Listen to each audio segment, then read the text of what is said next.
Hi guys, thanks so much for stopping by. So today I'm going to do a documentary review, and I'm just going to let you know now that I am going to give out a lot of spoilers just because um if I can't, I think that would be the entire video.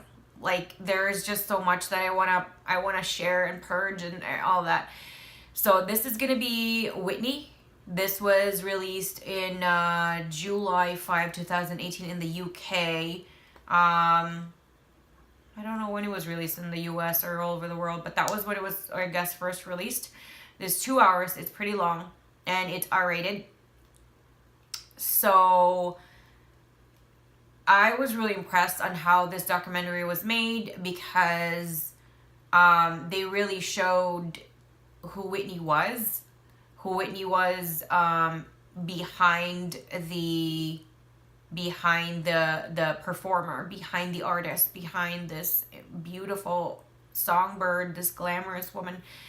And in the very beginning, they talk about how she's just like this simple girl. She's not really into a lot of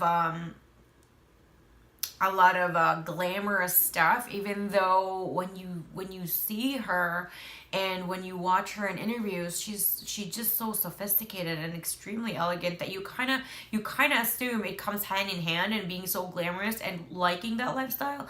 But she was never like that. Even as a child, she wasn't really like that. She was just one of those girls that just wanted a happy life, happy family, stuff like that. She's just a very simple girl with a beautiful voice. And I just want to say this now. I always thought she was just one of the most beautiful faces in the world. I always thought that. Even growing up and watching as a child to The Bodyguard and watching her on TV, I always thought she was just so beautiful with an amazing voice and so sophisticated, so elegant, just so and incredibly intelligent and smart. And so watching this really, the reason I wanted to watch this, and I guess a lot of people wanted to watch this, was because how she passed. Unfortunately, it was due to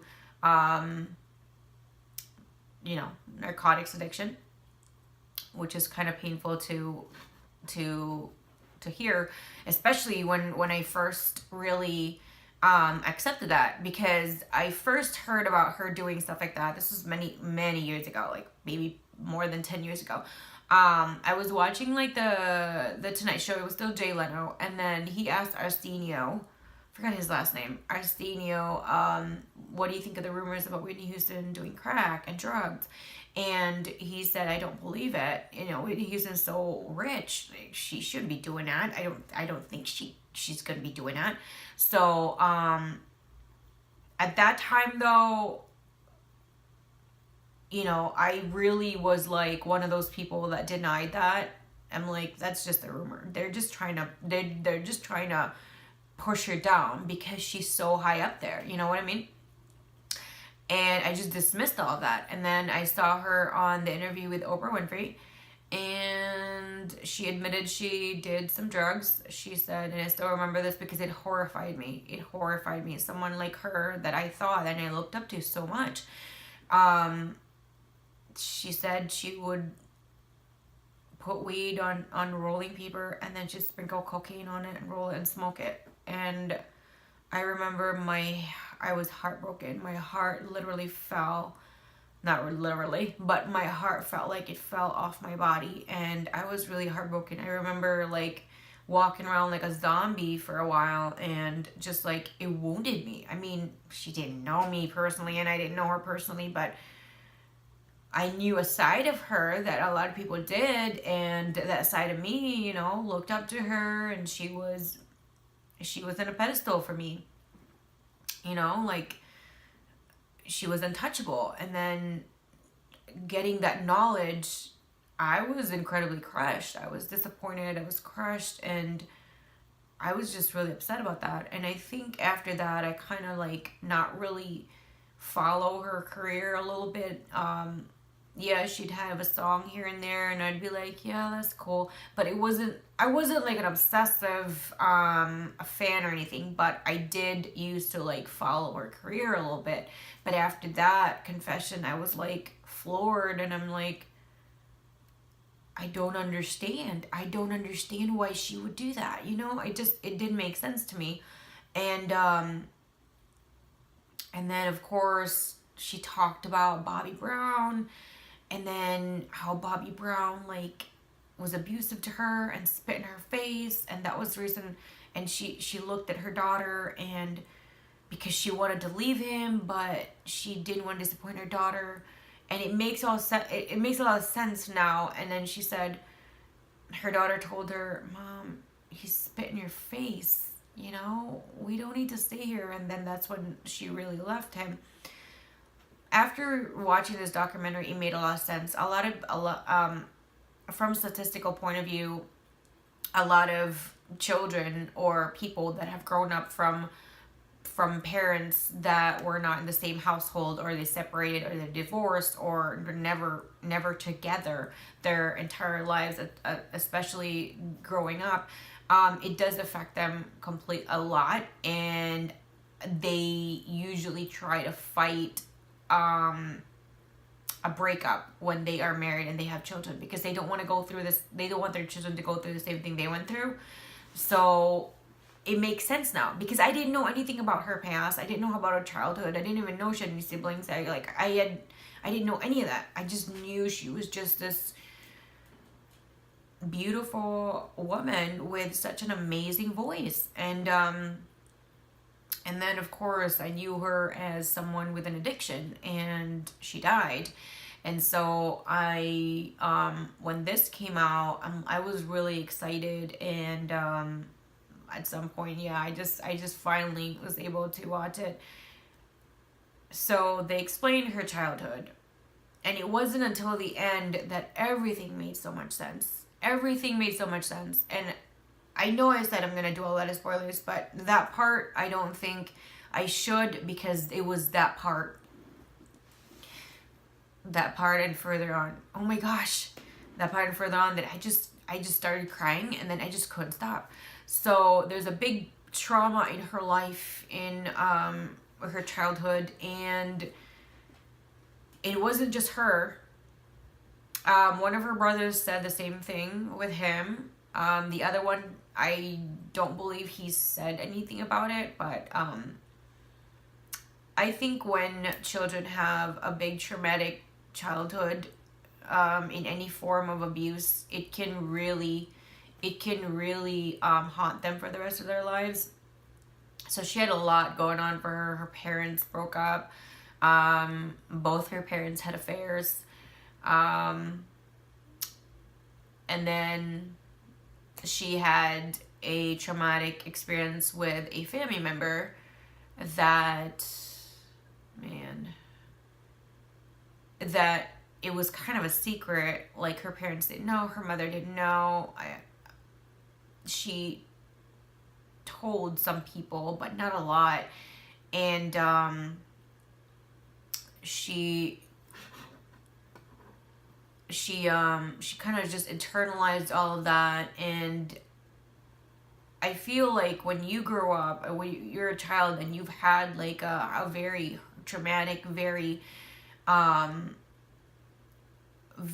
like an extreme painful memory and experience, and especially with someone, in her case, that is a family member that she probably got to see all the time because they're family, and most of the people in their family didn't know what happened, so they would just keep on encouraging to be in the same room together. And just to emphasize on that, this was a person that's supposed to protect you. This was a person that's supposed to protect you from the horrors of the world, not the other way around.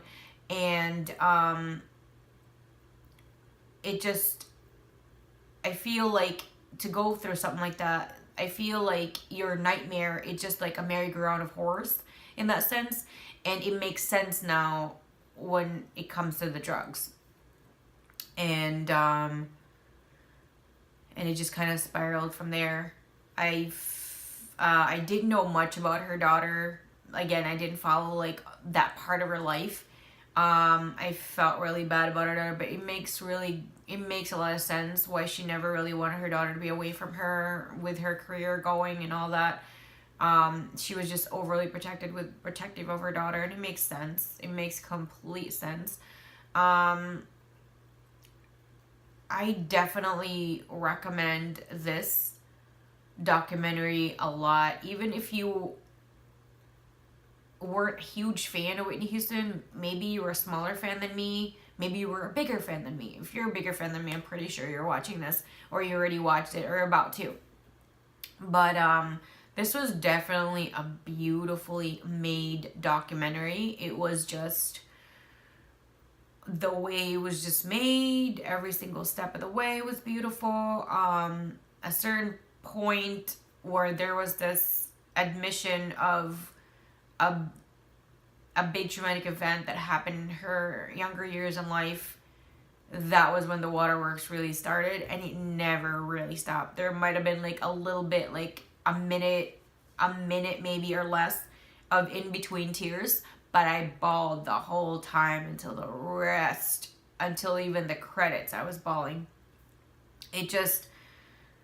It made so much sense. I feel for her. I feel so bad for her, and everything that she's ever done, it made so much sense. Like, it made sense why she was so attracted to Bobby Brown, and why she married Bobby Brown, why she probably thought, or maybe she was in love with Bobby Brown, because of her traumatic experiences in her life. And it felt like maybe for her that was something that he could be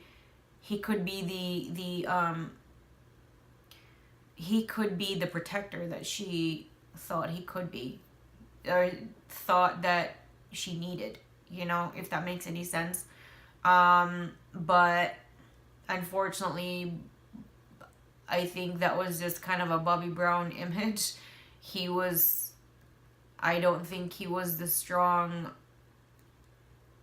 like, mentally and psychologically the strong person she needed. And I think that they really fueled each other in regards to the spiral of the narcotics.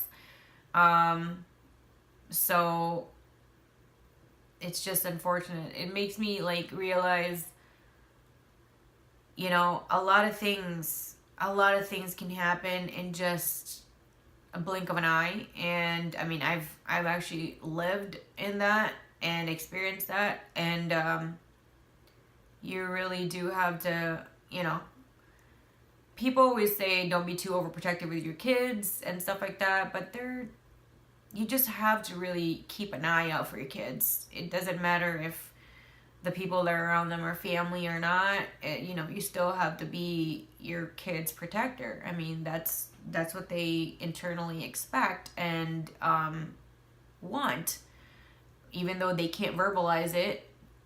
That's really what they expect and want, because you're their parent, right? But in that regard as well, I just want to segue on that her father was a despicable person. Just, oh my gosh. Your own father robs you and sues you. Oh, sues you for $100 million. Oh my gosh. There were just so many challenges in her life, and it just made a lot of sense now. Like, before, I remember thinking, why did she do this? She's so talented and beautiful, and just like, no one can be her. She's Whitney, and now she's Nippy and Whitney. Nippy was her nickname, and everybody around her called her that, because there's also a part in her life when this was like, I guess back in the day, or decades ago, she was booed in the Soul Train Awards because they were accusing her of sounding not black, which is really weird, but she was booed. and the African American community was against her. Okay, maybe not every single one, but the people that were really screaming the loudest were against her, and they called her as, you know, a traitor in a way. You're acting too white. You're not black anymore. You're a traitor. Blah blah blah. And I find that really freaking offensive, and I don't know, like, and she even said in an interview, she said, music is music. There's no color in music, but a lot of people were very judgmental and just very harsh. And you know what? These are probably the same people that when she passed were the ones that were bawling the most and had like a freaking sign that said, "I love you, Whitney." Like, ugh. Those people are just disgusting. But anyway, I actually really love this documentary, and I give this a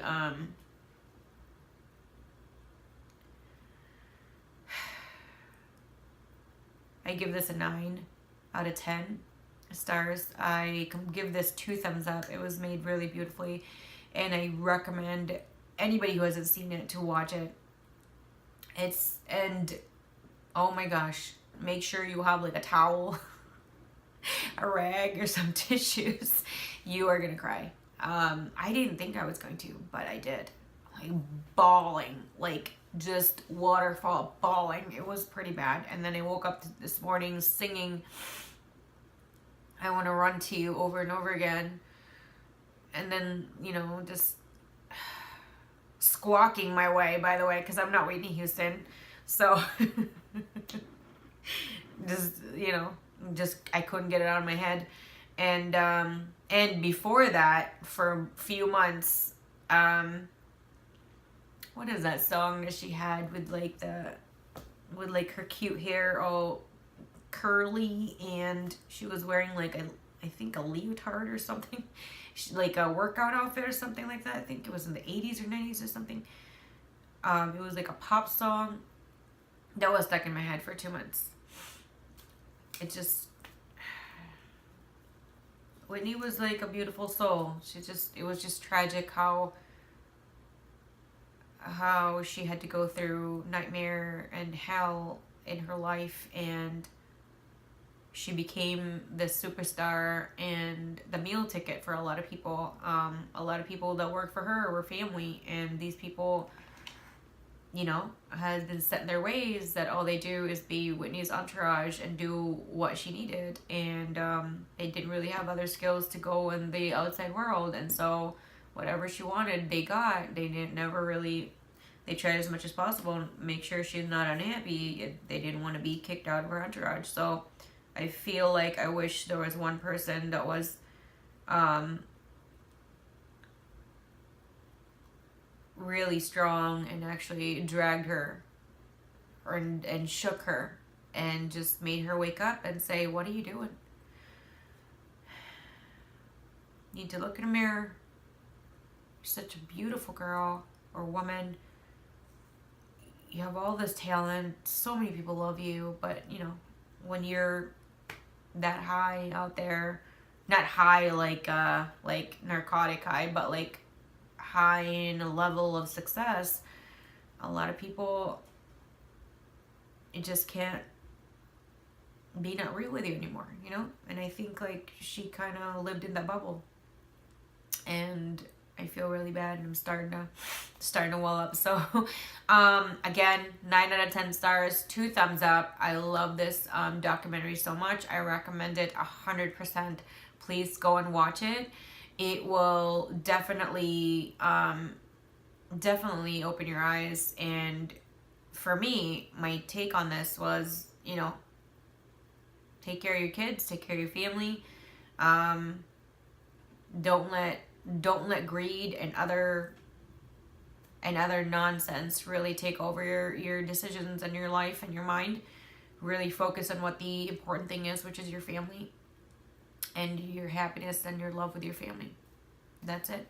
So I feel like this is getting really sad. Thank you guys so much for stopping by. If you guys have any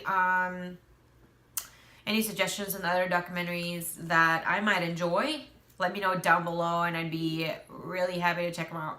Thank you again, and I'll see you guys again next time. Bye. Thank you so much for watching my video. Please hit the like button, subscribe button, and the bell so you'll be notified whenever I do upload a new video. Don't forget to expand the description box, because as much as possible, I always try to get coupons for you guys, discount codes, and other goodies like that. I also have my Twitter information, Instagram, Snapchat, and for business inquiries, I have my email there as well. Thank you guys, and I'll see you again next time. Bye.